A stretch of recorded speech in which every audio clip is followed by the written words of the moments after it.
Further here you have to just make on the top of these finger like structure, you have to make the trees in this manner. You have to just make the little clouds as well, and further here you have to make the beautiful adorable eyes in this manner. It is looking cute. Just make the spirals and all to make it look even more interesting. Cool, right?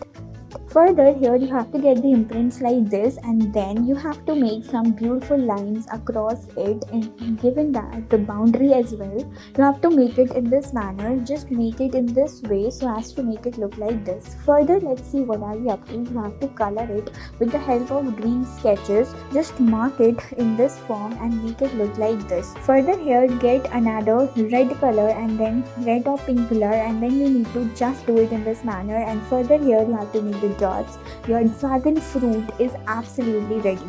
Isn't it cool? Just spread it over. Amazing, isn't it? I hope you guys are enjoying. Let's proceed to our next picture. Let's see what are we going to draw here. You have to just make the beautiful and lovely scenes like this. Make it in this manner and beautifully attach it in this way. Now you need to just make it in this way, and now what you need to do, you have to make the beautiful lovely looking flowers in this manner. Do it in this way and this is gonna look absolutely amazing. You have to make these beautiful flowers in this manner and then make it look like this. Then you need to just make it in this manner and then make the plants amazingly. Isn't it cool?